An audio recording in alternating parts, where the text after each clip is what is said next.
satu universitas terkemuka di Indonesia. Memiliki cita-cita luhur untuk membangun negeri dengan terus mencetak prestasi dan inovasi yang bermanfaat bagi masyarakat. Universitas 11 Maret telah membangun visi dan rencana strategisnya untuk menjadi pusat pengembang ilmu pengetahuan, teknologi, dan seni yang unggul secara internasional berlandaskan nilai-nilai luhur budaya bangsa.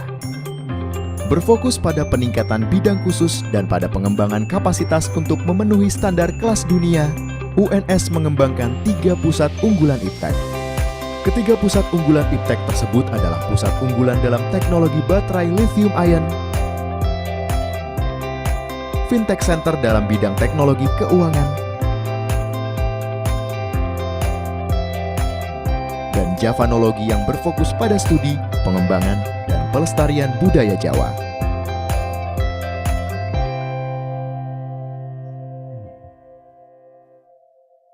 Universitas 11 Maret terletak di kota Surakarta atau lebih dikenal dengan Solo. Sebuah kota yang sangat nyaman untuk ditinggali, di mana budaya Jawa dan kehidupan modern berpadu. Kehidupan kota Solo yang menjunjung tinggi harmoni telah membentuk lulusannya sebagai calon pemimpin masa depan yang berkarakter tangguh, kreatif, ramah dan murah hati, tenang, juga lentur adaptif. Untuk mewujudkan visi pendidikan tinggi Indonesia, Kampus Merdeka, Merdeka Belajar, Universitas 11 Maret memiliki berbagai program yang tersebar ke dalam 11 fakultas, sekolah vokasi, dan pascasarjana.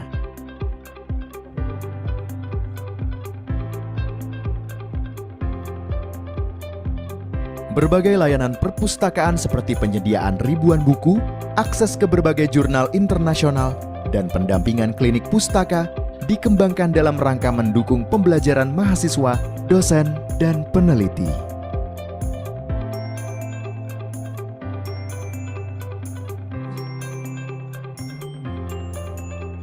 Dengan suasana akademik yang nyaman, kampus yang hijau, serta didukung sistem informasi yang terintegrasi, Universitas 11 Maret menumbuhkan budaya akademik yang berperspektif global dan berorientasi 4.0. Kemitraan aktif dan kolaborasi yang kuat telah menjadi bagian tak terpisahkan dari universitas.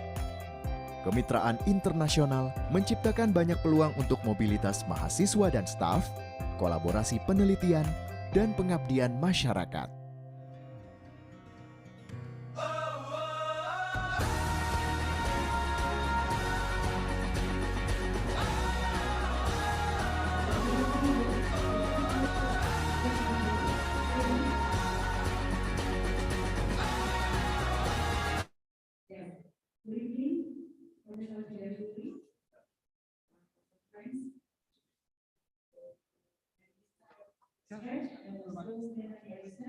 Could you hear my voice clearly? Could you hear my voice?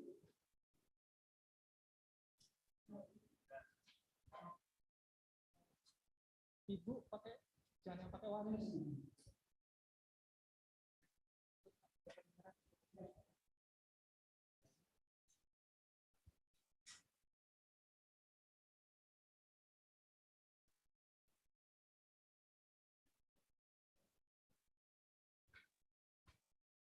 Oh iya.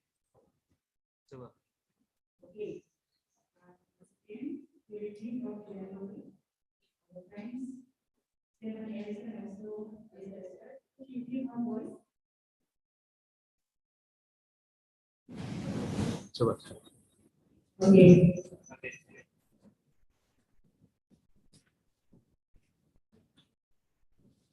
The regime of January. Udah. Ini nanti automatically jadi.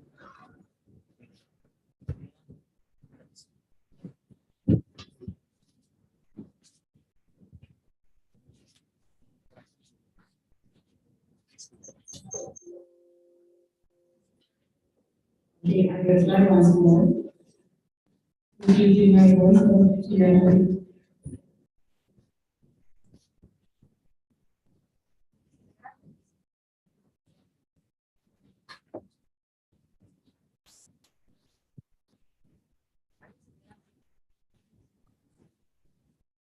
Hello, everybody. Can you hear me okay? Could you hear my voice? It's pretty hard to hear you. There's a lot of echo.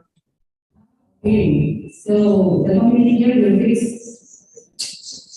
that soon.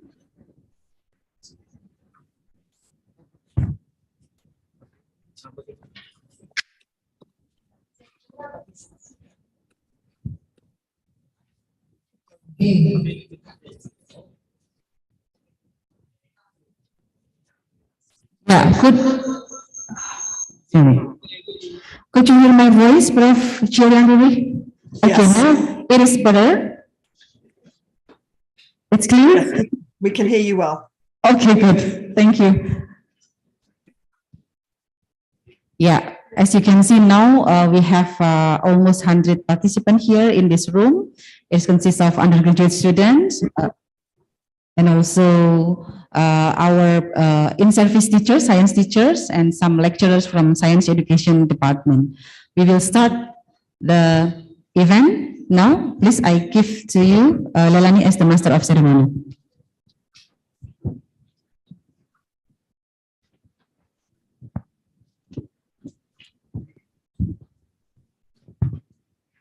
Good morning to all the participants, ladies and gentlemen. We would like to express our gratitude to the Honorable Vice Dean for Academic Research and Student Affairs of the Faculty of Teacher Training and Education, Professor Dr. Slamet Subiantoro, the Honorable Head of Science Education Department, Dr. Nurma Yunita Indrianti, the Honorable Speaker from University of Minnesota, United States, Professor Dr. Gillian Roehrig, Ms. Stephanie Erickson, and Ms. Elizabeth Stretch, the Honorable Lecturers and Staffs of Universitas 11 Maret, teachers as invited guests, and students of Universitas 11 Maret. First of all, let's praise our God Almighty because we can gather in a healthy way and without any obstacles. Today is a great honor for me, Leilani, to welcome each and every one of you to this event. We proudly present the workshop on STEM. The next agenda is singing the national anthem, Indonesia Raya. All participants, please stand up.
All participants, please have a seat.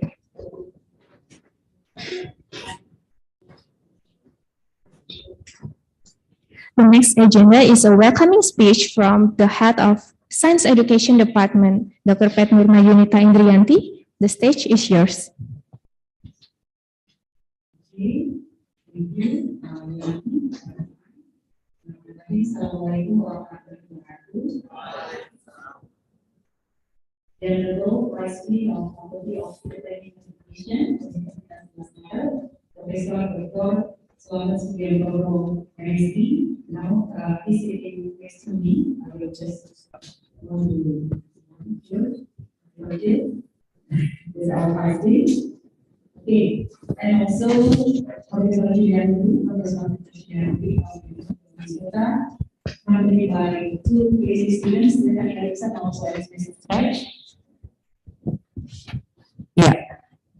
And then I would like also to have an honorable good morning to our lecturer in Science Education Department, Universitas 11 Maret, Surakarta. And we have also here the 16 in-service teachers, science teacher from Solo Raya here in the region of Surakarta. And 78 undergraduate students from Science Education Department, Faculty of Teacher Training and Education, Universitas 11 Maret. Yes, so our department is one of the young upgrowing department here in Universitas 11 Maret. Since 2016, we have already established this department to produce junior high school science teacher, because here in Indonesia is a little bit different with other country. In junior high school, the teacher is come from a science education, but in university they have already completed with physics, chemistry, and also biology. This is the main education, and also they learn much thing related to geology, geoscience, and others. So not only chemistry, not only physics, and also not only biology, but they learn all of these three fields. Yes, and then this is one of the program that already planned to have this visiting professor. And as we know, Professor Dr. Gillian is one of the top tier author in STEM publication, and we read also many information, many things, many expertise from her.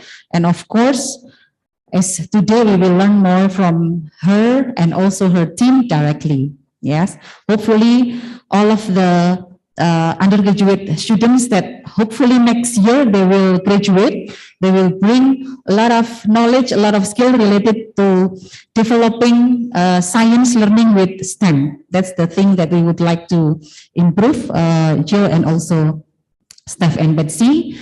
And after they collaborate with the in-service teacher, we hope that they know the reality at school, how's the difficulties related to implemented STEM learning, and as well as the lecturers in university that learn and also teach the STEM as one of the elective subject in our department. Hopefully, when it is established, based on your supervision, we will make it as obligatory course, not only elective course. Yeah.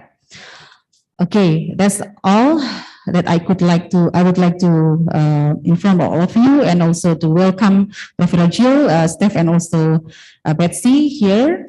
I would like to ask Professor Slamet Subiantoro to give speech to and officially open our program. Thank you very much. Assalamualaikum warahmatullahi wabarakatuh.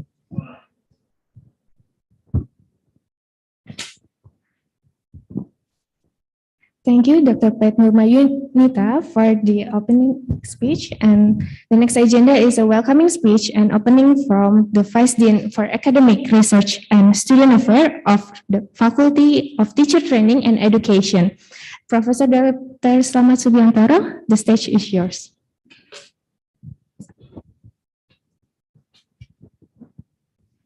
Thank you. Bismillahirrahmanirrahim. Assalamualaikum warahmatullahi wabarakatuh. Good morning, everyone. Thank you. The Honorable Professor Gillian, Roehrig, and team from the University of Minnesota, United States of America, and there are Stephanie Erickson and Elizabeth Streetit. Good evening, Professor Gillian, Stephanie Erickson, and Elizabeth Streetit. In America and Indonesia time, it's morning time. Thank you, and glad to see you in this program. And the heads of study program, Norma Yunita Indrianti, PhD, thank you, and all respectable lecturers in Science Education Department, science teachers from Soloraya, Indonesia, and all students of the Science Education Department, and all participants today in this place. Let us all be grateful to Allah Subhanahu wa Ta'ala for His abundance grace, so that we can be together to workshop on STEM, science, technology, engineering, mathematics. Professor Gillian from the University of Minnesota, United States of America, welcome to our faculty of Teacher Training and Education, Universitas 11 Maret. We are very honored to have you as a visiting professor. To improve graduates' competitiveness at the global level, the Faculty of Teacher Training and Education continues to accelerate Faculty of Internationalization Program. The program is managed by the Science Education Department in line with Universitas 11 Maret's effort to world-class university. One of the Faculty of Teacher Training and Education, Universitas 11 Maret Surakarta Internationalization Program, is the Visiting Professor Program. We invite top scholars from partner universities to share their expertise. On this occasion, our students have learned very interesting and essential topics. STEM learning. Teachers communicate important knowledge to students for them to not only understand the problems, but also think about possible solutions. The world face problems in our ever-changing, connecting, multidisciplinary global society that requires more integration of multiple STEM concepts to solve them. We respond to the COVID-19 pandemic condition that affects all of our lives, including the education sector. Education institutions must adapt to all the change. We do hope the partnership between Universitas 11 Maret and the University of Minnesota could go further joint research and publication in others. Finally, I would like to express my appreciation to the committee members for planning this workshop and making sure everything runs smoothly. Thank you very much for your knowledge and experience sharing, Professor Gillian, Stephanie Erickson, Elizabeth Street. Thank you very much for all. And additionally, I'd like to extend a warm welcome to speak and apologize for any inconvenience that you might experience during this workshop. Thank you very much too for moderator Febriani Sarmindah Asri, and thank you very much for Nirma Yunita Indrianti is past head of study program in Faculty of Teacher Training and Education. Thank you very much for the committee and of the participant. Ladies and gentlemen, by the request of the committee, on behalf of the Dean of Faculty of Teacher Training and Education, the workshop ends today, Saturday, July 16, 2022. I announce that is officially begun. Thank you very much. Vice Dean, Academic Research and Student Affairs, Professor Slamet Subiantoro. Thank you.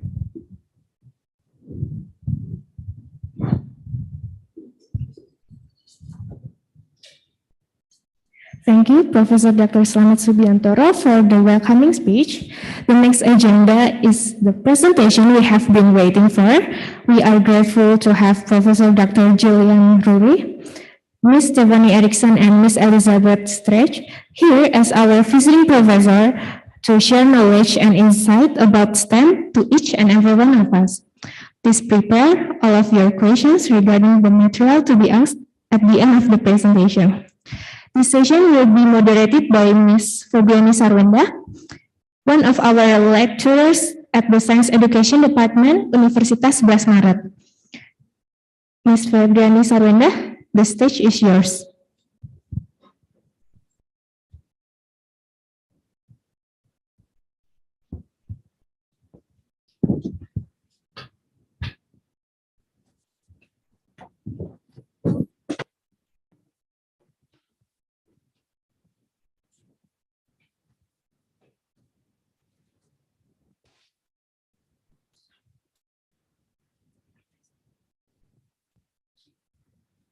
Okay, hello, good evening once again, Professor Gillian Roehrig, and then Ms. Stephanie, and then Ms. Elizabeth. I am Febriani Sarwenda, I'm the moderator of this session. Before starting this session, I would like to read or to introduce you, Professor Gillian Roehrig, to all of my students here. I will. Participant and study and to get any fees in the desk as we did in sorry, so to explain to the staff. Thank you very much.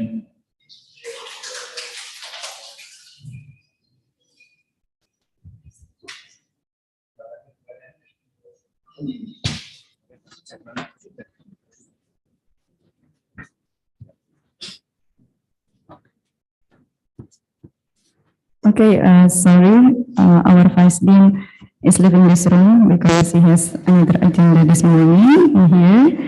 And as I mentioned before, I will read a brief introduction about Professor Gillian Roehrig.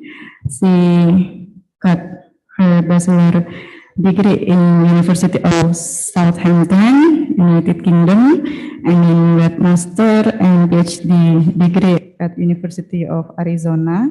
And then now she is the president of Elect Nurse. And then she also now working at the University of Minnesota. That's the brief introduction about our speaker today. Before starting the session, I would like to ask, is this workshop we have a kind of hands-on activity or it is a presentation? Because we have 3 speakers here. We will do a little bit of presentation, but we will also try and have an opportunity where you can talk together and do some things like a workshop. So there'll be times when we will ask the audience to do some of their own thinking and share in small groups as well. Okay, thank you. We got the idea here, the point. So you have time until 10:30 to present or to have activity, and then we have 30 minutes until 11 for a Q&A session or discussion session. Okay, the time is yours. All right, thank you very much. I'm going to share some slides to try and keep us on track. And we'll see how far we get, and because we'll be with you next week, which will be really nice to give us an opportunity to continue our conversations as well. So we very much look forward to today and further conversations. So I think you've heard our name several times, but I'm Professor Gillian Roehrig, and I'll let Steph and Betsy introduce themselves in a moment. So I'll just briefly share. So I'm a former high school chemistry teacher, now a professor of STEM education. And one of the favorite parts of my job is getting to travel and visit with other countries and to share our understanding around integrated STEM and learn from the countries that we visit as well. So thought I'd just share a couple of photos here. This is from right before COVID happened. I had the opportunity to be at Jemba University for 2 weeks, and I had an opportunity to teach some integrated STEM in some classrooms in the area, which was delightful. So I have a little bit of an idea as to how this might look for your classrooms in Indonesia as well. So that's just a little bit about me. And I'm going to ask Betsy and Steph to introduce themselves quickly as well. So Betsy. Hello, my name is Betsy Stretch, and I am a PhD candidate, ABD, in STEM. My wonderful advisor is Gillian Roehrig. I am just wrapping up my dissertation. In the meantime, I am the new St. Paul Public School High School Science Specialist. So I'm taking on a new role. But this is a really fun curriculum that emphasizes different aspects of STEM, and I'm looking forward very much to sharing it with you today. Thank you, Betsy. All right, Steph. Hi, I'm Stephanie Erickson, and I am a PhD student in STEM, also with Dr. Roehrig as my advisor. I have 20 years of STEM education experience in the middle school grades primarily, and my main focus is in earth sciences.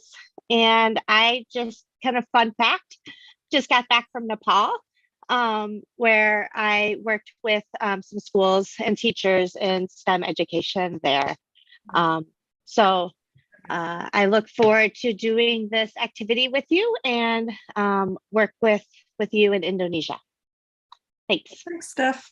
So you'll be hearing from different ones of us throughout the evening, and we'll see how this does. This would obviously be so much better if we were there in person and able to work with you in groups, but we'll do our best on Zoom to make this work for you. So I'll just start off quickly just to sort of set the context for why we study STEM in the United States and why STEM is becoming a predominant approach to teaching science throughout the United States. And so really what we're looking at is an issue of demand in the STEM workforce.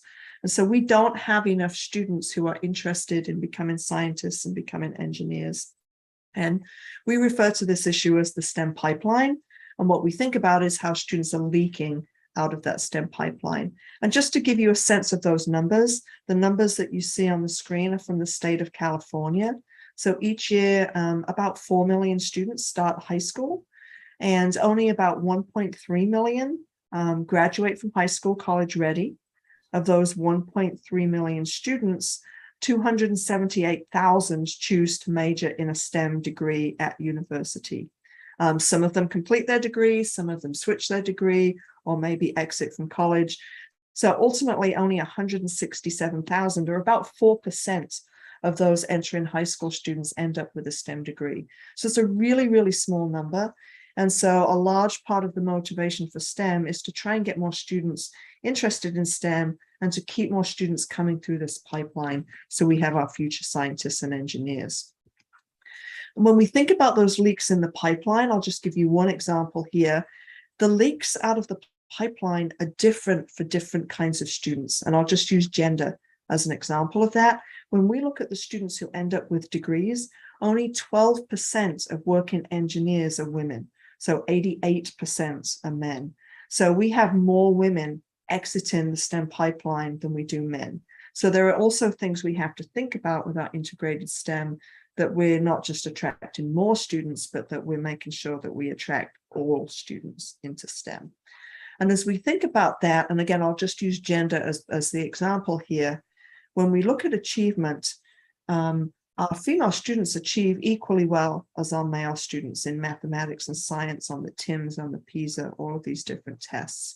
But where we see the difference is in interest and attitude. So this is not from my research, this is from some other research in the STEM literature.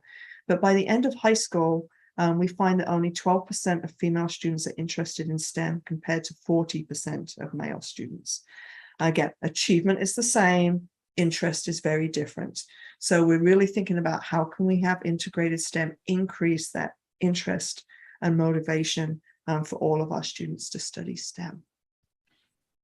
So when we think about STEM, part of the problem, and what we'll ask you to think about first, is what do we actually mean by STEM? There's all sorts of cute acronym, right? All these images. I saw you have one behind you, right? The workshop on STEM, right? And really all we can agree is that it stands for science, technology, engineering, and mathematics. But each of us think about it a little differently. And that makes it really difficult for us as teachers and us as researchers to understand what it is that we're asking our students to do. And so where we want to start is to really think about what do we mean when we talk about STEM, and from there build on that understanding with what could that look like in practice. And so I'm going to pass it over to Stephanie here, and she's going to take us through an exercise to start thinking about what your ideas about STEM are, so you have those ideas in your mind as we move forward and share some of our ideas about STEM. So I'm going to mute Steph and let you take over. Great. Okay, so for the first part of this activity, we're going to ask you to work by yourself or individually. And we just want you to draw and describe in words your model of integrated STEM. So if you were going to draw a picture about what you think of as integrated STEM, what would that picture look like? And you can include some words as well in your picture. So we're going to ask you to do that for 5 minutes. So I'm going to start a timer, and in 5 minutes, we will move on to the next part of this activity. So the first part is just for you to think and draw on your own. Starting now. Okay, thank you, Stephanie. Bapak Ibu, di situ ada tugas. Silakan dikunjungi. Please visit the URL there, and then individually atau secara individu, please draw, menggambar dan mendeskripsikan apa pendapat Bapak Ibu mengenai STEM. What do you think about STEM? You have 5 minutes to finish the first task. Please. Silakan. Boleh dalam bentuk gambar, you can make it as a picture or describe in word, atau bisa dalam kata-kata. Oke. Sudah ada Jamboard, ya, linknya itu yang saya kirim ke Bapak Ibu, sudah ada link Jamboard. Dibuka itu ada grup 1 until group 10.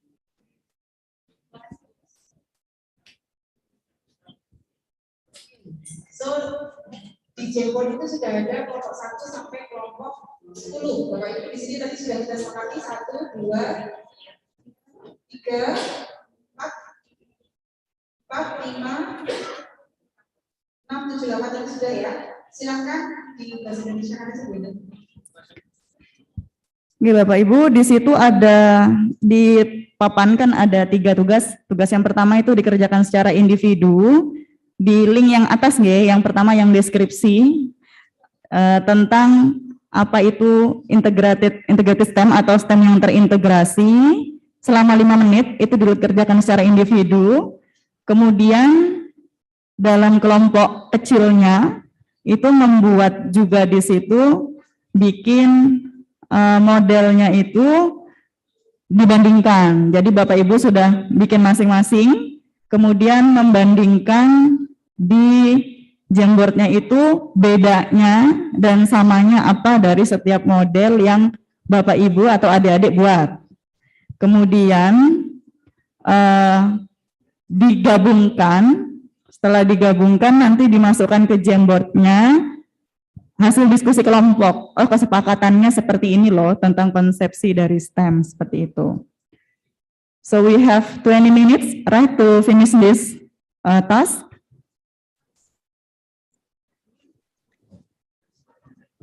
I Yes, think so. So I'll put the slide back up, but we're going to take 5 minutes individually, and then we'll ask you to share with each other, and then hopefully you'll be able to share in the Jamboard so we can see some of what you're thinking. So, Stephanie, I think you're running a timer, right, for the individual piece. Yes, so I'm running a timer. So when we transition to the groups, I will interrupt and let you know to talk with groups. So right now we're just doing the first bullet point.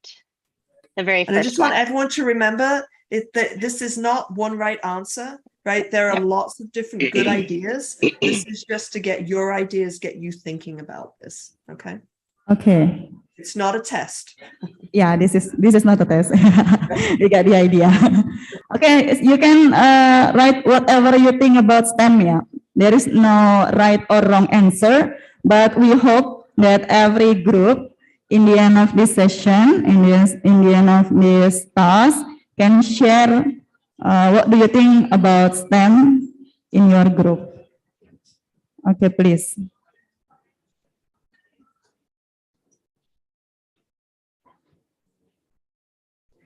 Duduknya boleh berkelompok, mulai berputar saja, jadi enak untuk berdiskusi. Silakan. You can write your answer in the Jamboard. Nanti akan di-share, akan kita bisa dipresentasikan atau didiskusikan bersama.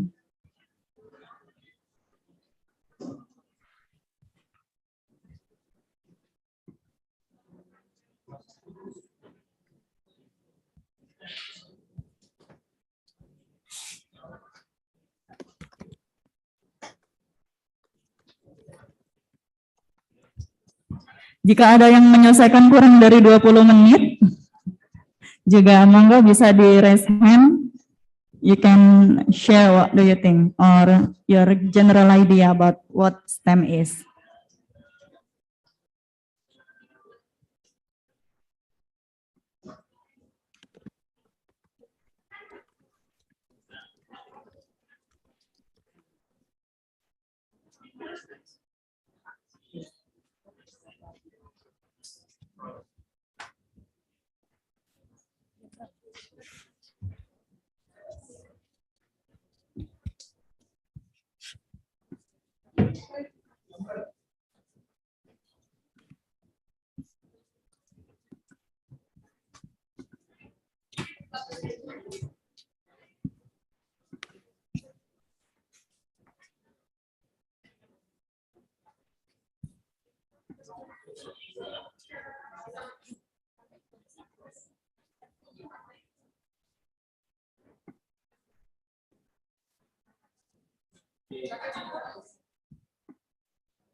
Okay.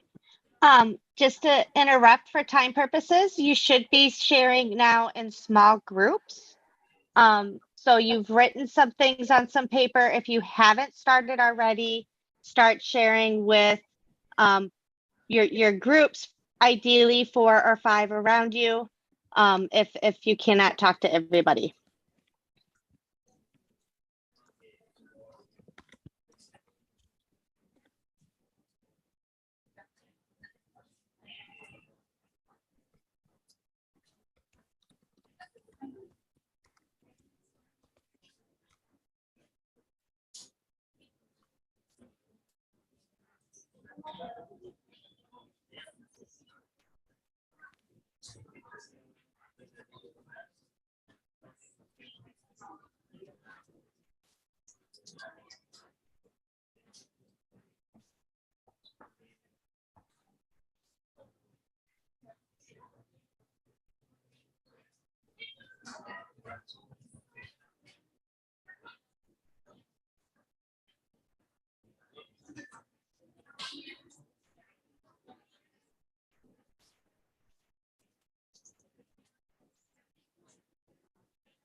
Basic step, could you hear my voice? Now I'm using my wireless microphone. Basic, could you hear my voice?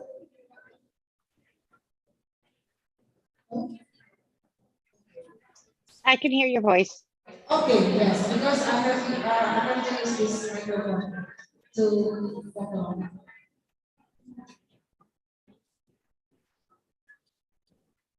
Bapak Ibu kalau susah menggambarnya di jambornya, boleh digambar di kertas, nanti di foto nanti kita bisa ke jambornya.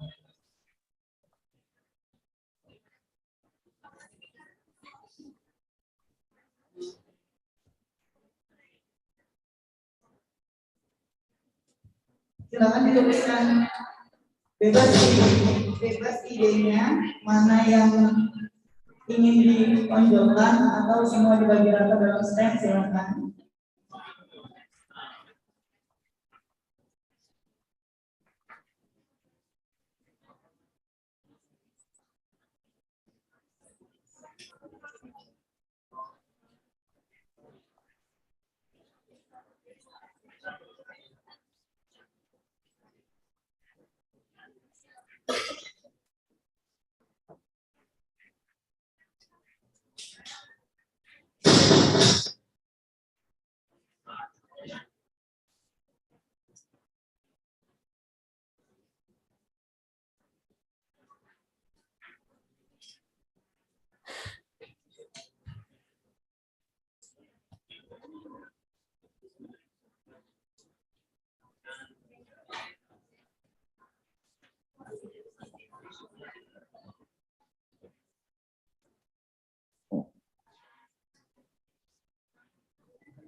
Okay, so we have about 10 more minutes of work time left. If you haven't already, please start in the Jamboard. Many groups have already just gone in. You can also, if you were drawing on paper, you can take pictures of the paper and put it on your Jamboard too. So 10 minutes left, you should be moving towards your Jamboard if you have not yet.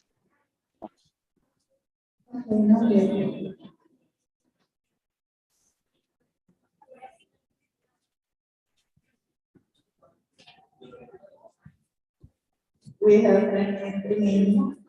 Boleh digambar di kertas dulu, terus difoto, nanti di insert picture di situ kan bisa.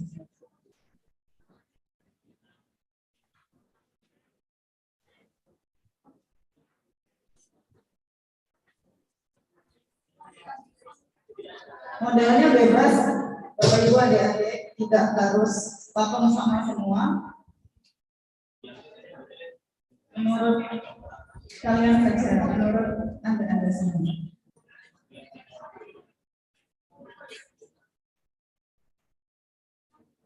Hampir 10 menit nanti ini setiap lamannya di kelompok harus ada isinya.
How many minutes?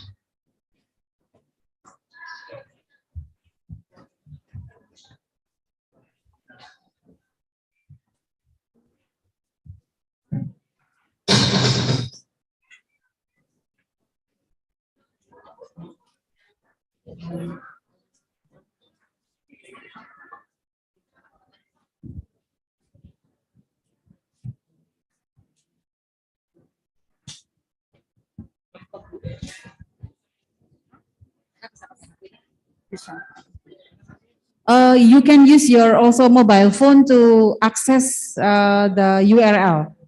So everyone here is using also mobile phone, so you just can capture the picture that you have already drawn in your paper just capture it and then upload it on Jamboard. That's a great idea. I'm watching you all on my iPad as well. so- Yes, yes, Jill. Yeah. Everyone happy with the mobile phone. How many minutes we have? 5? 2 minutes. 2 minutes, all right. 2 menit lagi ya. 2 menit lagi tinggal di capture saja.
All right.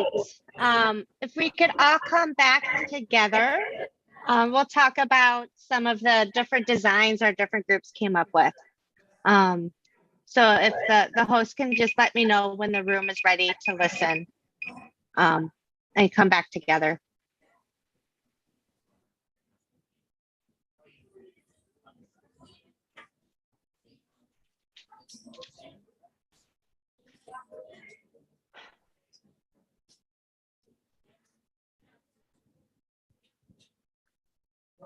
All right, looks like from what I could see in the room, people are starting to turn their heads towards the main screen.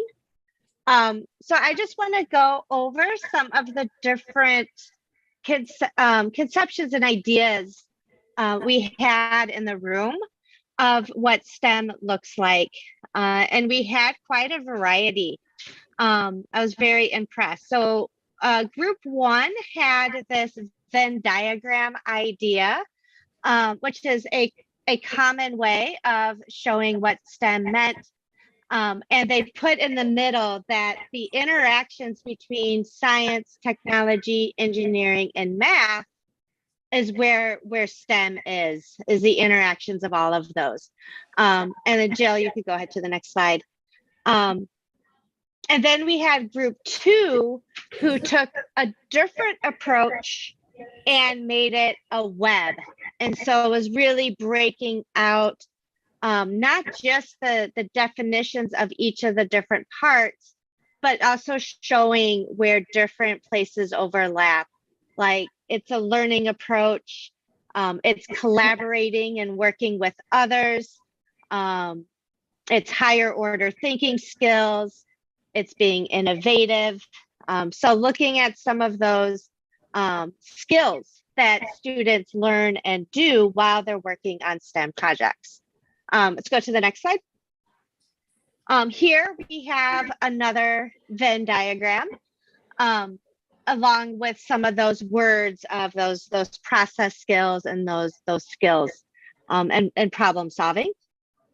And another Venn diagram. So these Venn diagrams seem to be really popular. Group 5 took a slightly different approach. I think it's still very much this idea of overlapping and talking about the universe. So the topic is really anything in the universe. And along the outsides, using some of those skills that other groups have touched on and talked about. So modeling, and again, the same thing.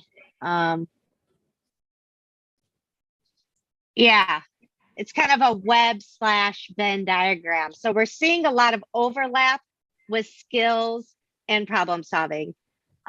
Seems to be a very common theme that we're seeing here. I'm having a problem. Yep. Let's see if there's any. Here we took a image of all the different kind of pictures and then talking about those skills, some more of those skills. So we're seeing a theme here that it's these different areas of science, technology, math, and engineering overlapping with skills, skills that they would bring into the workforce, bring into their jobs, but just general critical thinking. All right, so let's go back to the slides.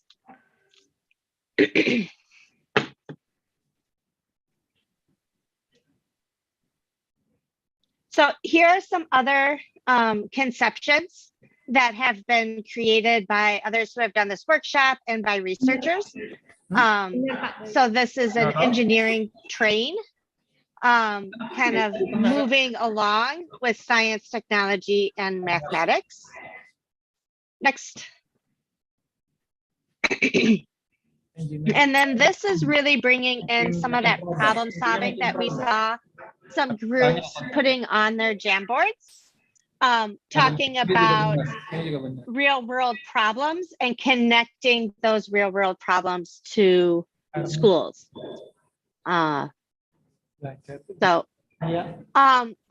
Researchers have put some work into defining STEM. In the United States, we have our framework for K-12 science education, which is really bringing together the practices of science and engineering, which many of the slides talked about that, modeling, collaboration, engineering tasks, with some of the core ideas from the sciences. And what we have are cross-cutting concepts, which talk about things like energy that we see everywhere, no matter what we're studying. Next slide. I think, yeah. So basically, the framework added engineering for us in the United States. And one of the three major things that we're thinking about when we add engineering into our science education is that we're going to put it into the real world context. We're going to provide students problems for them to solve that are real world problems that are currently being worked on by engineers and scientists. That allows students to work on problem solving skills and also work on those 21st century skills, such as critical thinking, to be able to attack these really, really hard problems that our world is facing. And it helps prepare them to be the problem solvers. Right. So like Jill said, kind of at the beginning, we use the word STEM a lot without really knowing what that means. And everybody has their own idea of what that means when they hear it.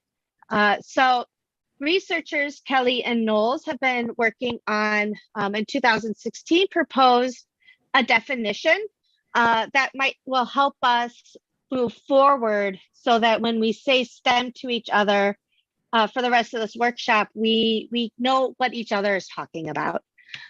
So their definition is the approach to teaching the STEM content of 2 or more STEM domains bound by STEM practices with an authentic context for the purpose and connecting these subjects to enhance student learning. So so those are some of the STEM practices that they are talking about, and integrating all of that. They're not saying that it has to be always science, technology, engineering, and math. They're just saying 2 or more of those, where students are working on the practices that scientists and engineers do and working on those in a real world problem. All right, and then I'm going to pass it over to Jill now. All right, happy to jump in. Thanks, Steph. So, so what we've done from that definition within our US context is to say, what are the essential components? What would we expect to see in a good STEM curriculum or a good STEM lesson? What would be the characteristics of that? And I've got those 7 characteristics shared there on the bottom. And some of those, I'm seeing a lot of those in your drawings, right? As we're looking at those, so it's exciting to see that, right? So STEM is about solving real world problems. And because the next generation science standards has added engineering for us, we really focus on contextualizing those real world problems as engineering design challenges. So our work with STEM is fairly engineering heavy in that regard. Because of the context and the policies that our teachers are expected to work with. You also see that integration piece. I saw a lot of the Venn diagrams, right? How the content integrates and overlaps is part of that. The STEM practices, I saw lots of STEM practices in your drawings, right? Students are going to be collecting data, they're going to be problem solving, all of those things. They're going to be using 21st century skills. So that active participation that students have in designing solutions to those problems, and then attending to STEM careers, helping students think about what this might mean for their future. All right. I'm not going to get into these in a lot of detail. If you're interested, I've got the QR code there at the top of the slides, and I will make sure I share the slides with the host and the organizers so they can share with you as well. That is an open access journal, so you'll all be able to get that and read that if you're interested in learning more about those characteristics. So what we'll use to frame the rest of our conversation for today and next week is a framework that we developed back in 2014 and that we've used in our professional development with teachers, and we've used to develop and help teachers develop STEM curriculum. So we've got 6 tenets there. I'll just very quickly say we make sure that our STEM curriculum has a motivating and engaging context, that that context involves participation in an engineering design challenge. It's really important that students fully engage in the engineering process, that they have opportunities to learn from failure, just like real engineers do, and an opportunity to redesign and improve and iterate on their designs. We need to make sure that that engineering design challenge requires students to learn and apply science and mathematics content. We need to make sure that it's taught in a student-centered manner, and also that it promotes 21st century skills. And what we're going to do for the rest of the time is we'll start, and we'll be able to finish more next week, is to actually walk you through a curriculum so you have some sense of how does this come alive in the classroom? What would this look like, right? So you're learning to teach, right? You're in an undergraduate program, you're going to be going out as teachers. So reading it, that's great, but what does it actually look like is where we want to go next, all right? And so again, for us, we really focus on centering our curriculum around the engineering design process. There is not one engineering design process. There are multiple representations of that. I've just put a couple of those on the screen here. But really, it starts with defining a problem. A client has a need. They need a new product, a new process. We learn about the science and mathematics. We need to solve that problem. We then go through an iterative process where we propose a solution, we test it, we improve it, until ultimately we decide that we have a solution that will work for our clients, okay? So I'm going to use that engineering design process on the left, and I'm going to briefly talk you through an example curriculum, and I'd be happy to share that curriculum with you as well. I can share the link with you all through the chat and make sure that it gets to everybody. And then we'll have a chance for you to actually participate in one. All right. So, so again, like I said on the previous slide, the engineering design cycle starts with the problem. We have to define the problem and decide who needs what and why do they need it. So we always contextualize our curriculum with a client. And so in this example, this is an example from upper elementary, so about 5th grade, looking at electromagnetism.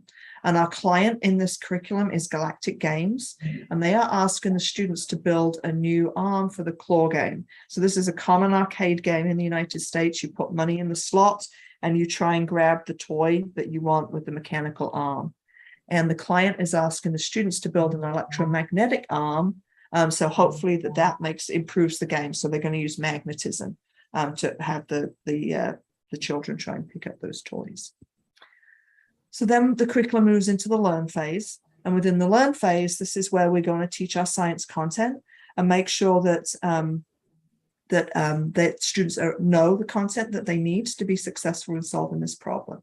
So in this curriculum, the students are going to do some exploration with science around magnetism, electricity, electromagnets, and they're going to do some science experiments so they understand all the variables and different factors that are important in designing an electromagnet. The students then move into plan, and this is a pen and paper thing. They design some ideas similar to how Steph talked you through with the STEM conceptions. They do it individually. They then brainstorm as a group to come up with a consensus design, and you'll have an opportunity to experience that today. Then the students go into try, test, and we go through, they build something, they try it, they test it. You can see the girls there in the photograph. They've built an electromagnet. They're now testing it, seeing how many paper clips it picks up. They decide, does it work well enough? How could we improve it? They redesign, and they keep going until they come up with a design that they feel is going to work, and they present that as part of their final report to the client. All right, so it just gives you a really quick idea what that looks like. Okay, and so what we'll do is we're going to go into an example where we're going to dive a little bit deeper. We're going to stop and let you have opportunities to work as a group on some of the parts of this as well. Okay. All right, so what we're going to do is we're going to have you participate in a curriculum called Save the Penguins, and I will make sure I send all of the links out via email after our presentation tonight. That way, everyone in the audience, you'll have a full copy of all of the slides and all of the curriculum that go with this. We're only going to be able to touch on part of this, okay? So we'll start off thinking about where penguins live. All right. And so I'll just give you a moment to think in your own mind. You can talk quickly to your neighbor, think about, well, where in the world do I find penguins? All right. And if we're in the classroom, I'd have some of you share out, but I'll just keep us moving because it's really hard to have that dialogue through Zoom. But often our students think about penguins on ice floes. They think about them in the South Pole. They think about penguins living in cold places. But as you can see from this map, and I actually had an opportunity last week. I was in Australia. I got to see some of the penguins on that southern coast of Australia, which was really exciting. But some of our penguins live in warm climates. You can see up here, there are some in the Galapagos Islands, right on the equator. And so the penguins that we're going to look at in this curriculum are actually down here on the coast of South Africa. So we're going to think about the penguins that live in warm climates, not the penguins that live in the ice and the cold in the Antarctic.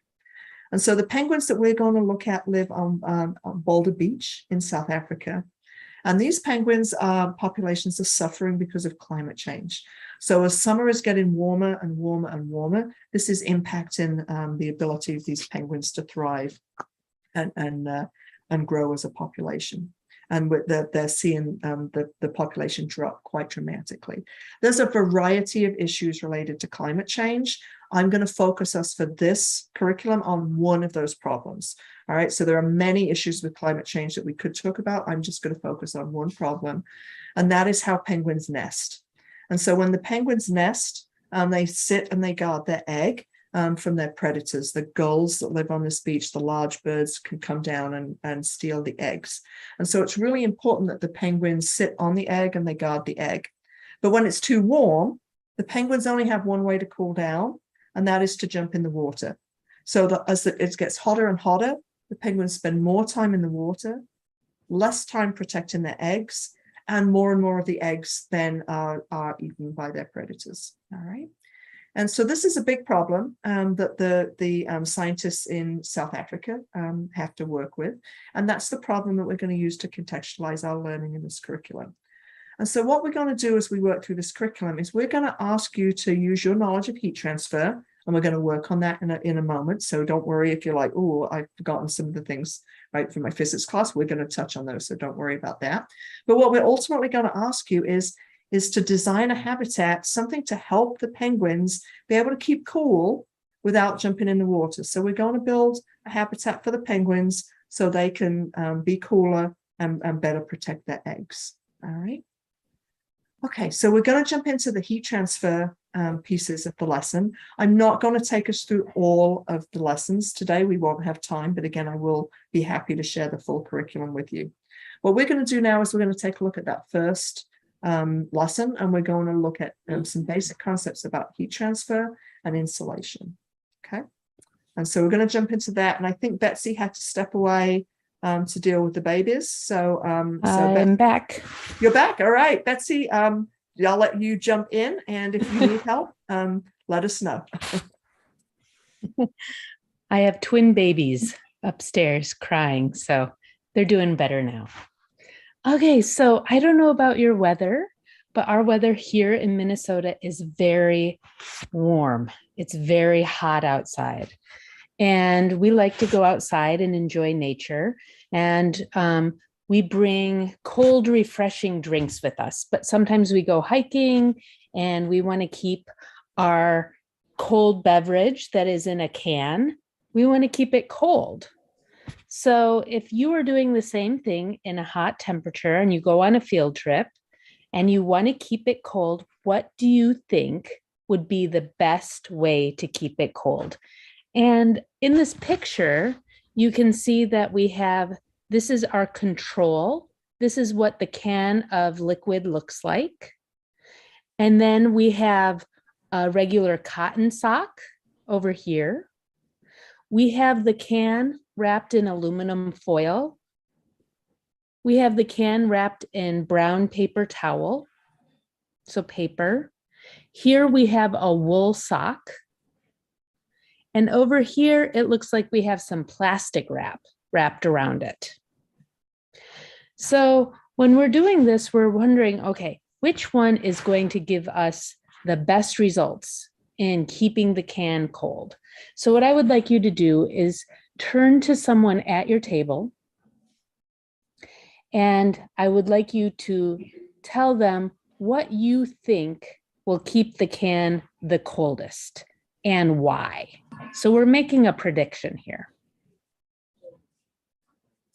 Oke, Bapak, Ibu, adik-adik, itu ada pertanyaan di situ.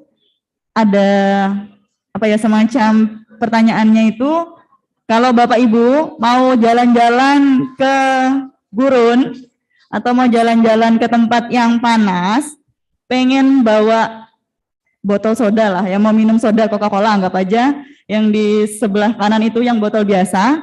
Kalau mau tetap dingin, itu bawanya yang mana? Mau yang paling kiri itu botolnya yang dingin tadi ditutup pakai kaos kaki biasa, itu botol biasa, kemudian dibungkus pakai aluminium foil, dibungkus pakai kertas, dan dibungkus pakai wool, yang paling sana pakai plastik. Kira-kira yang mana dan kenapa? Siapa yang mau menjawab? Silakan. Di Jamboard.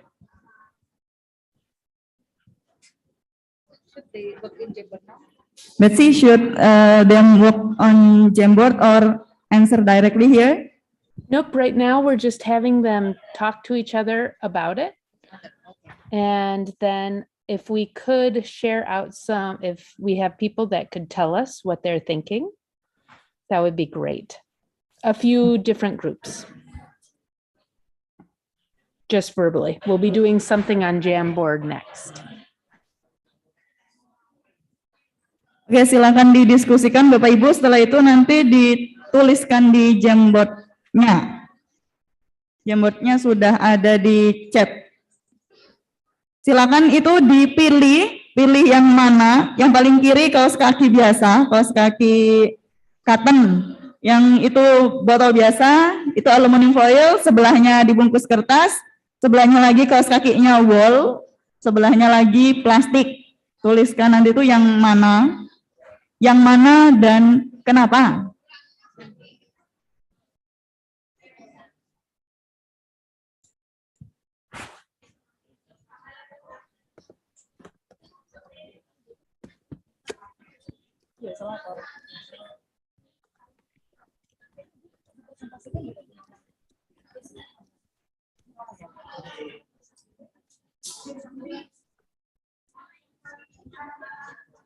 What do you think? Which one is the best choice?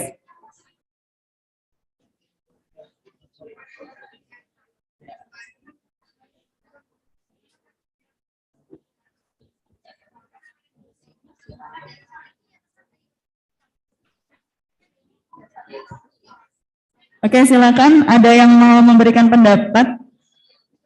Langsung saja ke sini. Satu kelompok satu. Oke, perwakilan kelompok saja. Langsung. Wait a minute. They are preparing the answer. Great. I'm excited to hear what they're thinking. Yeah, they are thinking hard right now. Yeah. Ayo silakan yang sudah ready boleh. For anybody who wants to answer, please stand up here.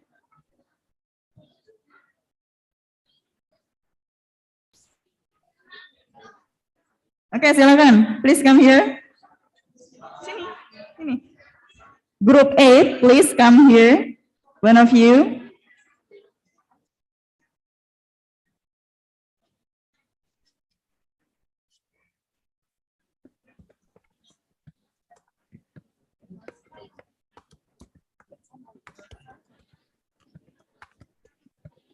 Ayo silakan.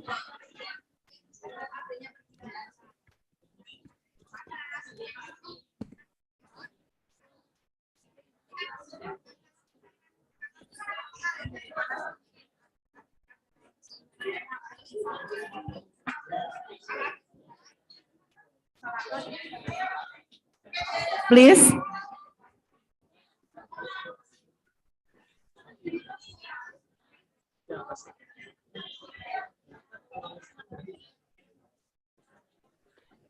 So I'm going to share one of my thoughts, and you may find this with students that they relate it to something that maybe has been done in their childhood or in their past.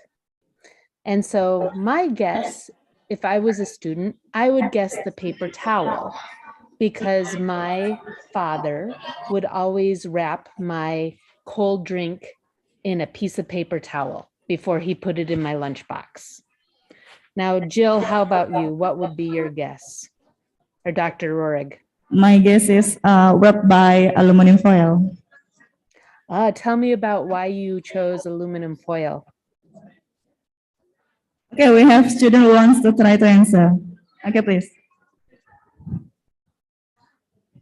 Okay,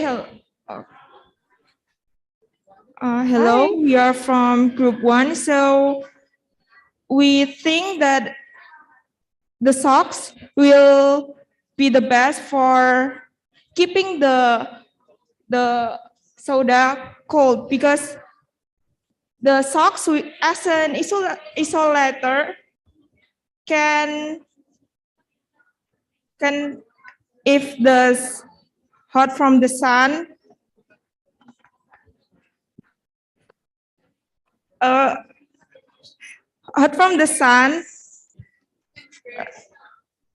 can terkena. You're doing so well. Will be kept in the socks, so the soda will be kept cold. Thank you. Thank you for sharing that. Thank you for the answer. That was well done. Is there any other answer here? Okay, please come here. Group 10. Okay, please. What do you think? Do you have any other idea? Okay.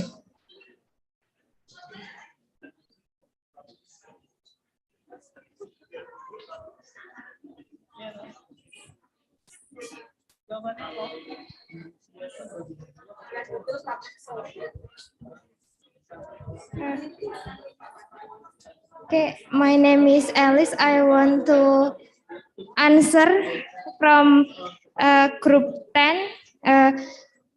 We choose the aluminum foil to keep in the drink, soda drink to keep cold because aluminum foil is an excellent insulator that will keep the soda in cold. Yeah, it works better than material like cotton or paper. Thank you. Thank you. Well done. Yay. Okay. So thank you for sharing those. We now have a few predictions based on our perceptions. I heard insulator numerous times, and the understanding that something needs to contain the cold, right? From the heat of the sun. So what we would do if we were there in person is that we would take the temperature of all of these cans after we have taken them out of the refrigerator. And we've done that. And Jill, if you want to go to the next slide, we have the data. So if you look at this data, take a moment and you'll see the temperature and the different materials. So we have wool sock, paper towel, aluminum, all of these. And so now we have data that can inform our decisions. So we've learned what are the best, and I'll use the words that were used by our students. What was the best insulator? Yeah, it was the wool sock and the paper towel. We know that these are good insulators now. So what does that tell us? What are the concepts, the science concepts we can now use? Why do you think that the wool sock and the paper towel kept the soda the coldest? Can we come up with some more terms or the understanding of what we've said in some of our predictions? Why do we think the wool sock and paper towel kept the soda the coldest? Just turn and talk really quick to somebody at your table.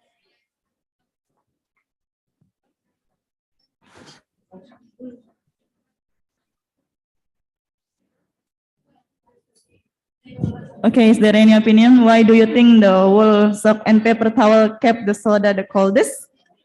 Why? Is there any answer here? Is there anybody want to answer?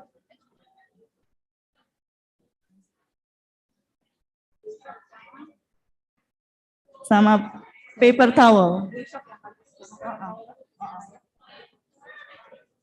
Yeah, we kind of think that the paper towel was kind of a little bit of a shock, but it actually kept the temperature in.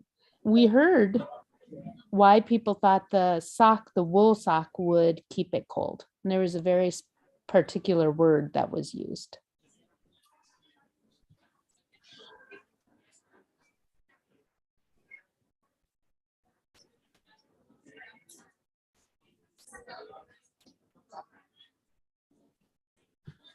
Because it blocks the heat from the sun, maybe. Ah.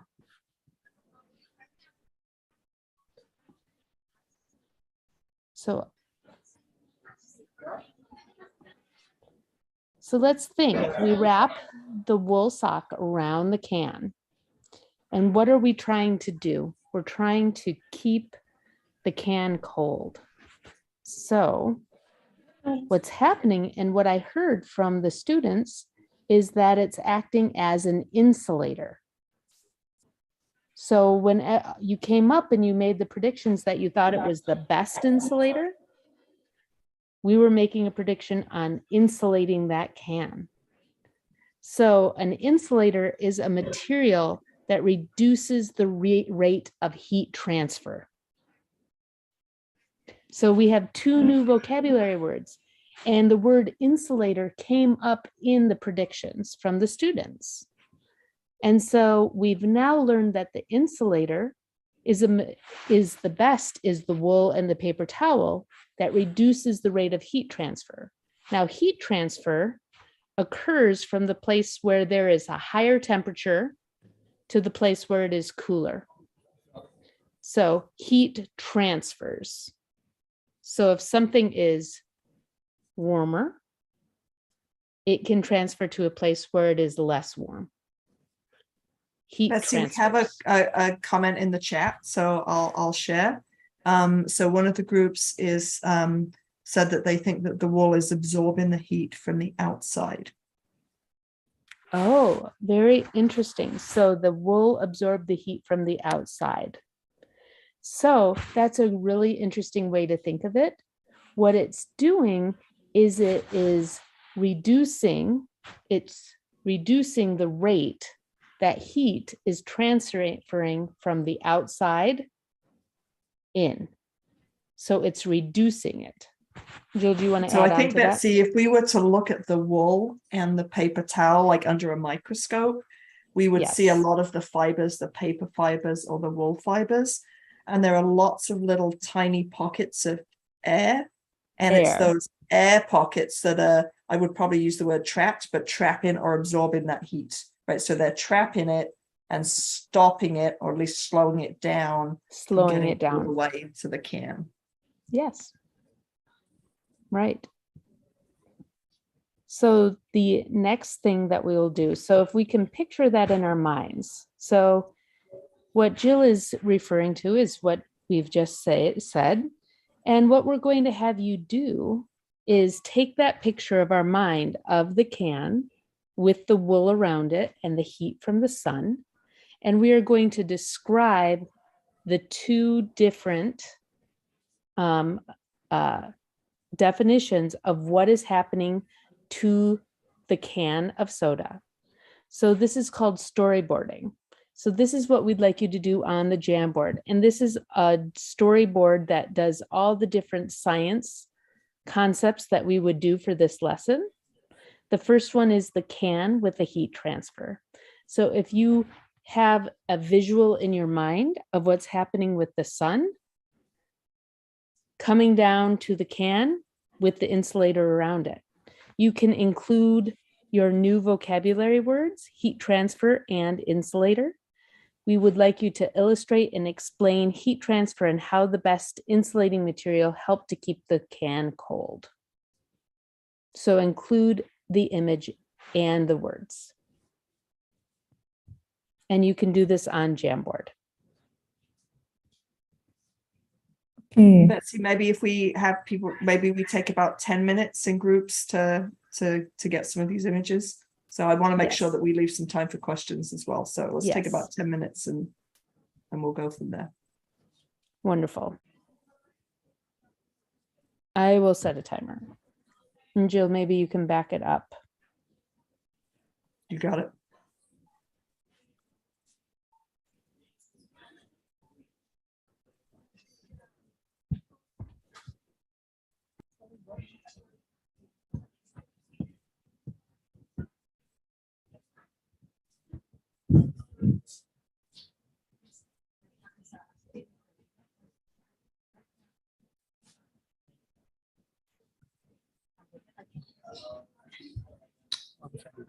Short URL at jj.indodata.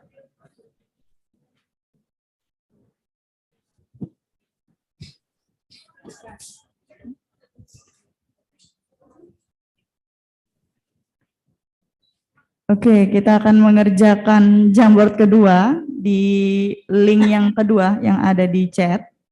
Di situ tugasnya membuat storyboard.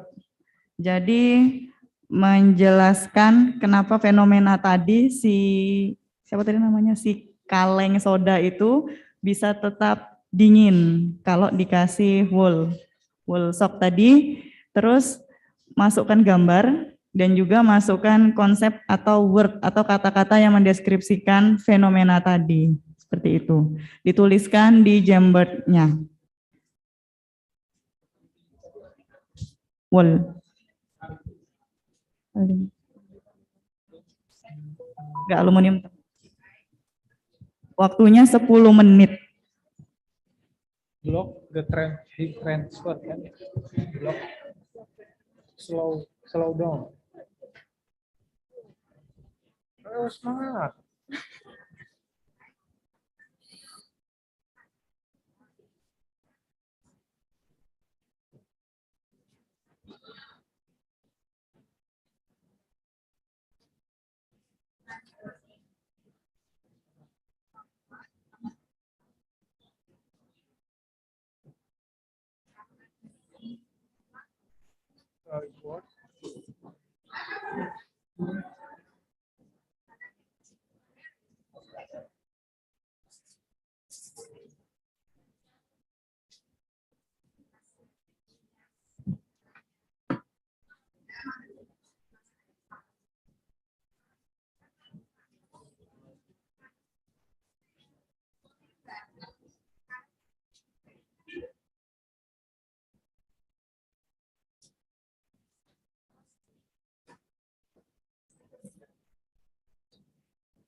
Kayak kertas aja, gambar aja.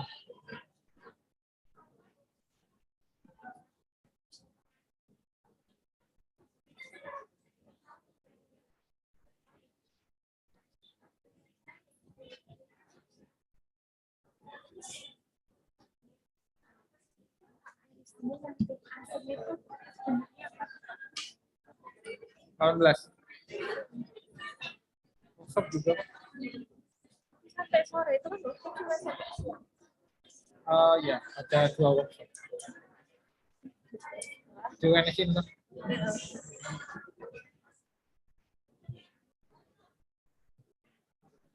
Apa?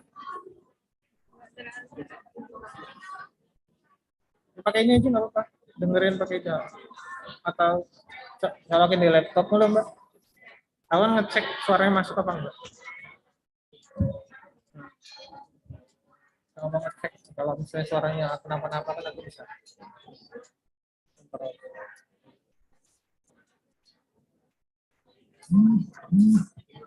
Itu portal 1. Putus 1.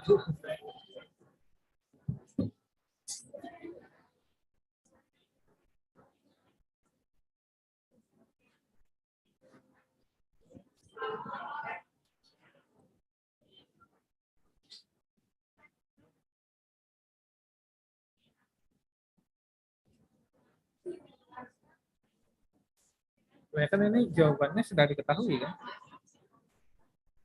Oh iya, benar.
We'll take 2 more minutes for the groups to work on their Jamboard.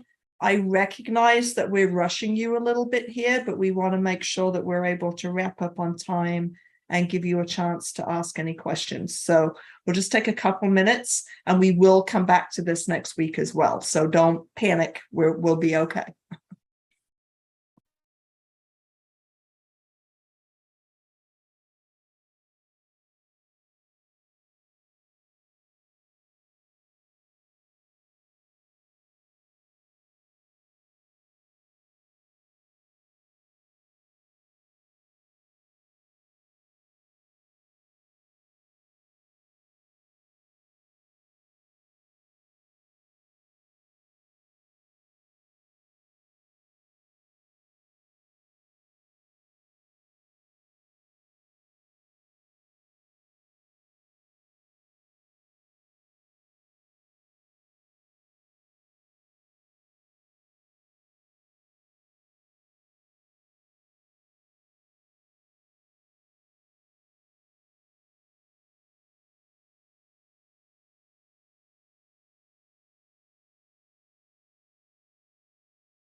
Right, I can see everyone in the room working really hard at their tables. It's wonderful to see that. And I can see in Jamboard some of the group's ideas coming up. I am going to ask us to stop working on it right now because I want to be respectful of everybody's time. And so we'll talk a little bit about this, but we will keep the Jamboards available to you. So if you want to keep working on this, during the week at all, and we'll come back to this next week as well. So, all right. So what I'm going to do right now is share the Jamboard, and we'll talk a little bit about some of the ideas we're seeing and why we do this. Then I'll give you an idea where we're going next week, and then we'll have a short chance for questions. But also, if there are questions that you want to email to us, we can prepare responses to that as well. Okay. All right. So let me see here. I have so many things open on my screen. There we go. All right. Here's the Jamboard. So we're starting to see a lot of images where we can see that the can is cold, and that heat transfer is happening from the hot outside into the can, and that insulator, that wool sock, or even the paper towel, whatever you chose to draw, is somehow blocking, right, some of that heat transfer there. Let's take a look here. Group 2's got added an interesting idea here. They've talked about reflectivity, right? So they've got a picture of the fibers and how the fibers are slowing down the amount of heat that's able to transfer into the can. But they're also thinking that maybe the wool sock was kind of a white color in the picture that Betsy put up, that maybe some of that heat is reflecting off of the wool sock as well. So there may be multiple things happening here that are helping to keep the can cold. And we'll come back to some of these ideas next week as well with some of our other science experiments. Group 3 are as good at drawing on Jamboard as I am. It's really hard to do. So totally understand that. It took me 5 minutes to even learn how to draw something on Jamboard the first time I used it. So again, we can see the can. We see the direction of heat transfer. So this is one of the reasons we have the students draw these images, is this really gives us a deep understanding very quickly through a picture as to how each of our student groups are understanding heat transfer. A common misconception that we see, that I'm not seeing in your diagrams, which is good, is that we're trying to keep the cold in and stop the cold from escaping. All right. It's the opposite, right? We're trying to stop the heat from getting in. So this gives us a chance to see if the students understand that heat transfer is going from the warm area into the can, not the other way around, right? So these arrows that you're drawing help us to understand, see how you're understanding heat transfer. Okay. This one's doing a zoom in, talking about how the heat gets trapped. So seeing a little bit of the mechanism there as to what's happening with the wool. That's nice. Let's see what else we've got here. All right, I can see some of those vocabulary words started to come in. All right, so different ways that heat transfer can occur through conduction, right? That we can retain that the temperature if we have a good insulator, right? That we're reducing the rate of heat transfer. And I think that's another really important concept that we look for, is that the wool, even though it is a good insulator, will not keep the can cold forever. If you keep that can out on a warm day, and having been in Indonesia, you have a lot of warm days, right? That can will stay cold for a little bit, but eventually the heat will slowly transfer in and you will have warm soda, right? So the wool is slowing down heat transfer. It is not a complete barrier stopping it completely, okay? Which is really important for us to think about as we think about saving our penguins, okay? All right, we're talking here about the structure of the wool, those cavities, those little air pockets that form to help reduce the heat transfer. Again, here we're starting to see the wool as an insulator, some of those pockets, okay? And that we're controlling the flow of heat between the system and the environment, so between the can and the outside air. All right, so I'm seeing lots of good ideas starting to come up here in what we're doing. All right, so we've only got about 15 minutes left, and I do want to give a chance for people, if they have questions, to have a chance to ask questions, and then let you know where we're at and where we'll go next week as well. All right, so we're in, and I'll pop one slide back up here because I think it'll help us to visualize better where we're going. So I'm going to go back to an earlier slide here. I'm going to wish I didn't have as many animations in my slides now. I'm going to go back to this one. You can ignore the design. I'm going to we'll look at this engineering design cycle. All right. So, oops, helps if I don't click on the screen. So we briefly defined the problem, right? That we want to help these penguins in South Africa, and we're going to ultimately use our knowledge of heat transfer to build some kind of habitat to help keep them cool. All right. We are in the middle of the learn phase right now. So we're making sure that as students, we have a strong conceptual understanding of heat transfer. So we're in the middle of those science lessons right now, and that's where we're going to cut off. And so what we'll do when we start next week is we'll wrap up some of the learn phase. We'll remind ourselves about what we've learned about science. And then next week, we're really going to jump in and we're going to take that learning that we've done around conduction and insulation and heat transfer. And I'm going to have you start to think about how you might design and some of these habitats for the penguins. Okay, so that's where we're going. We're kind of stuck on phase 2 of the engineering design cycle because we're running out of time, but we are going to work through the rest of it next week, and we will come back to the framework that I had. So we had very briefly had our framework up here, and we will come back and we will think about if and how the lesson that we're modeling works with the STEM framework, and really think about what that means for us as teachers and how we plan instruction. Okay, so just to give you an idea as to what's going to happen, because we're kind of stopping in the middle, right? It feels a little awkward to stop where we're at, but the bell is rung and it's time to go to our next class, I guess. So if there are questions, we're happy to take any questions. And if people need more time to formulate questions, if you want to collect questions and send them to us, we can address those next week as well.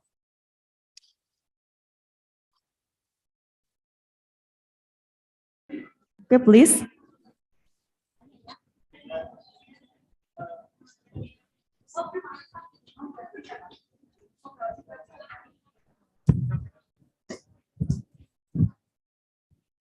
Tanya bahasa Indonesia nggak apa-apa.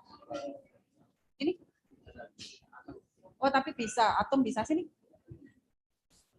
Okay, there is one question from the students, please.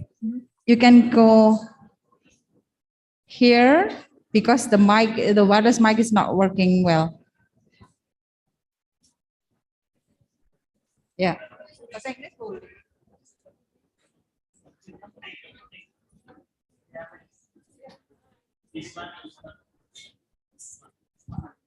Kameranya.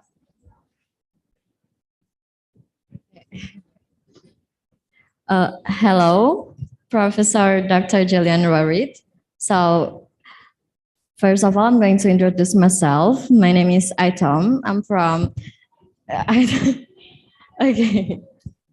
So I'm going to ask is, what's your problem or the hardness or maybe what's your problem while you trying to apply this STEM? Yeah, please. Yeah, so what your difficulties? Okay, so what are our challenges with the? Oh yeah, that's right. Yeah, okay. Yeah. Thank you. There's quite a few, so I'll just touch on a few. And Stephanie has been doing this a lot more recently in her classroom. So Stephanie, please add, and Betsy as well, as things you think about. One of the problems is that this is forcing students to have to think and put their ideas forward, right? So students have to be willing to share their ideas, even if they're not sure about their ideas. And students have to be comfortable with maybe being wrong, right? It's okay to be wrong. Professional engineers learn a lot by making mistakes. So students have to get comfortable with that idea. And that can be really difficult for students to feel comfortable doing that. So that's a big challenge. This also takes a lot longer to teach, right? This takes, like, we think how long we took, and we're adults, just thinking about heat transfer, right? So it takes longer to teach this way in your classroom, but the learning is more meaningful when we take that time.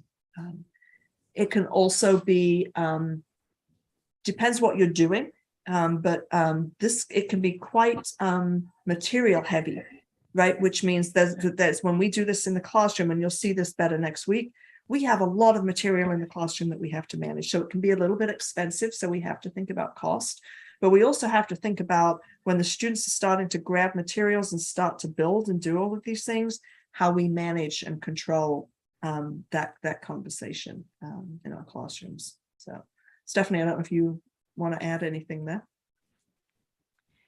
Yeah, my two from a teacher's perspective, especially with the pressures from, government saying you have to get through so much stuff in a school year, is really finding the time to do this. And, in the end, what we learn is the students have a deeper understanding of that information. So that time is worth it. But it's really hard as a new teacher or teachers trying this out for the first time to allow for that process to happen.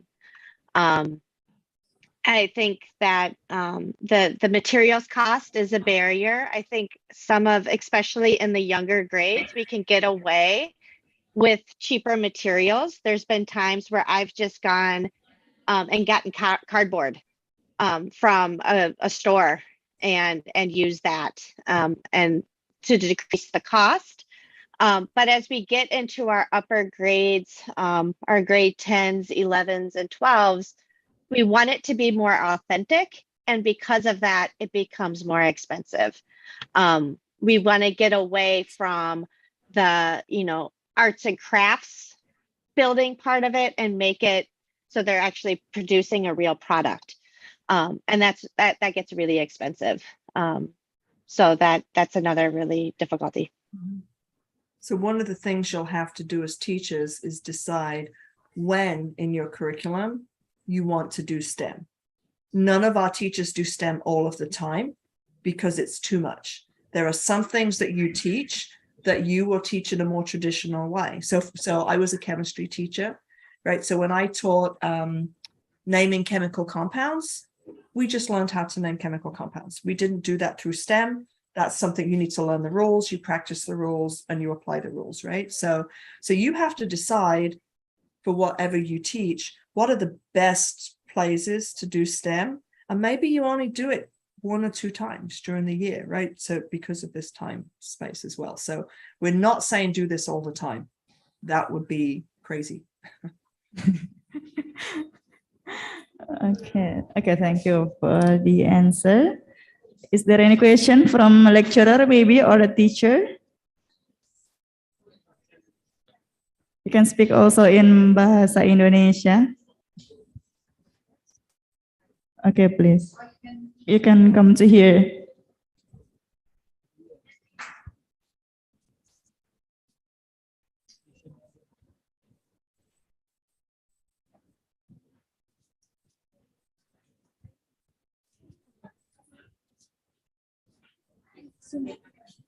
Oh, sini. Oh yeah. Thank you, Miss Gillian and friends, for the explanation that you share for us. My name is Alice. I wanna ask you. The first is how much time that you need to apply this STEM in your class. And the number 2 question is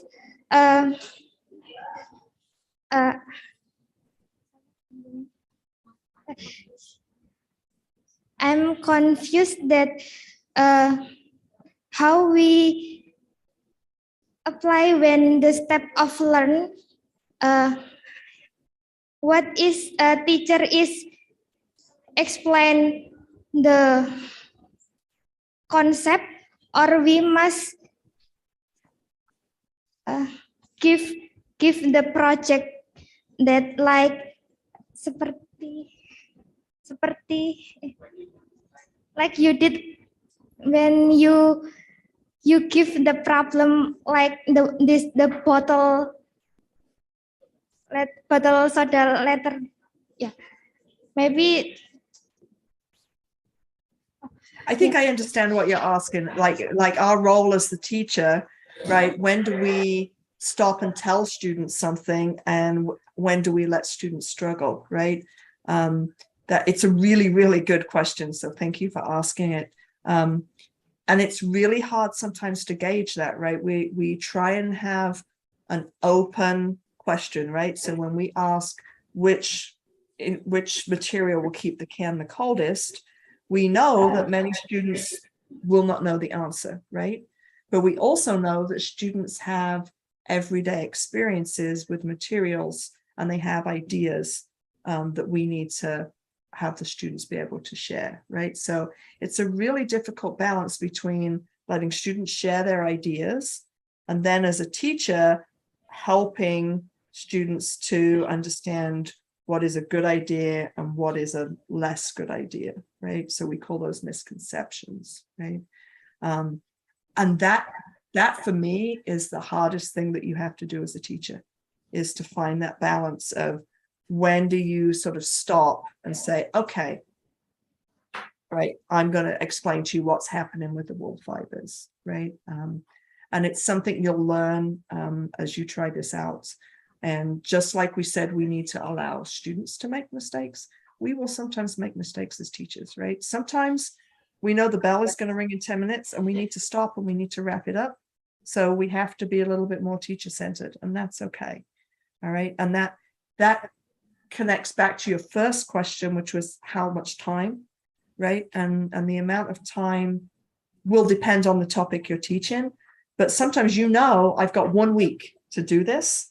And so sometimes you have to make those difficult decisions and say, I'm going to be a little bit more teacher-centered when I talk about heat transfer and allow the more open student part to be the engineering design part, right? Sometimes we have to make those difficult decisions.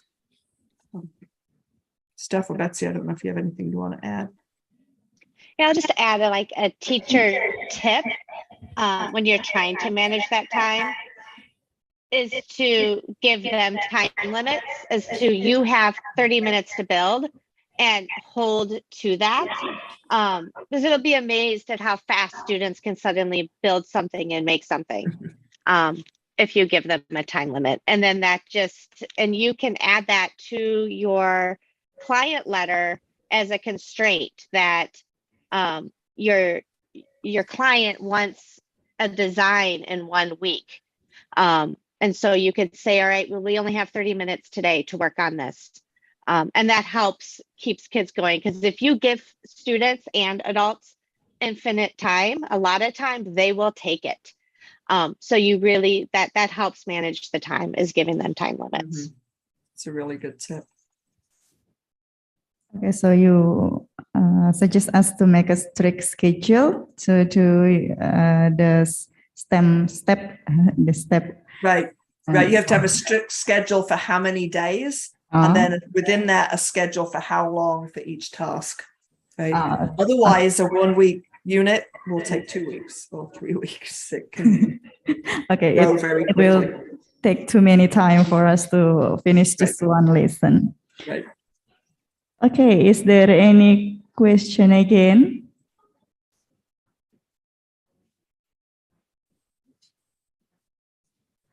Oh, because it is already late there. Right. Yeah, that's okay. And like I said, I'm happy if people have questions and they're nervous to ask on the microphone. I totally understand. I don't speak a word of Indonesian, so I'm really, it's delightful to hear you all speak in English to us.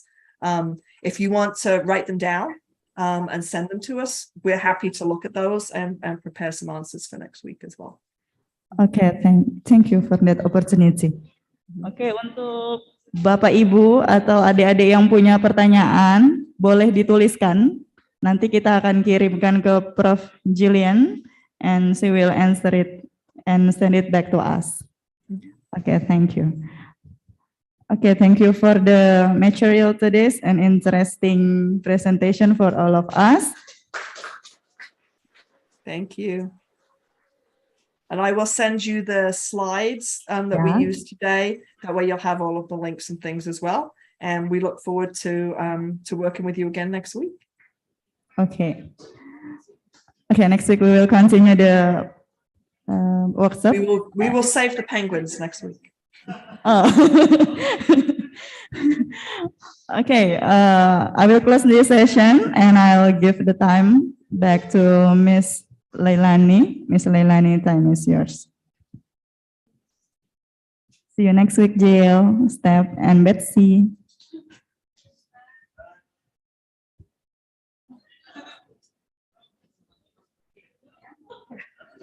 Thank you, Ms. Febriani Sarwenda, for making the session such an interesting one. Also, I would like to say thank you and highest appreciation to all of the participants and our speakers. We hope that the knowledge and insights we gain today will be useful for all of us, especially for future teachers. These are the agendas we have presented to you today as we have finished our event. Thank you for your participation. It's been our pleasure to host this event. I do apologize for any mistakes and see you at next week. Thank you.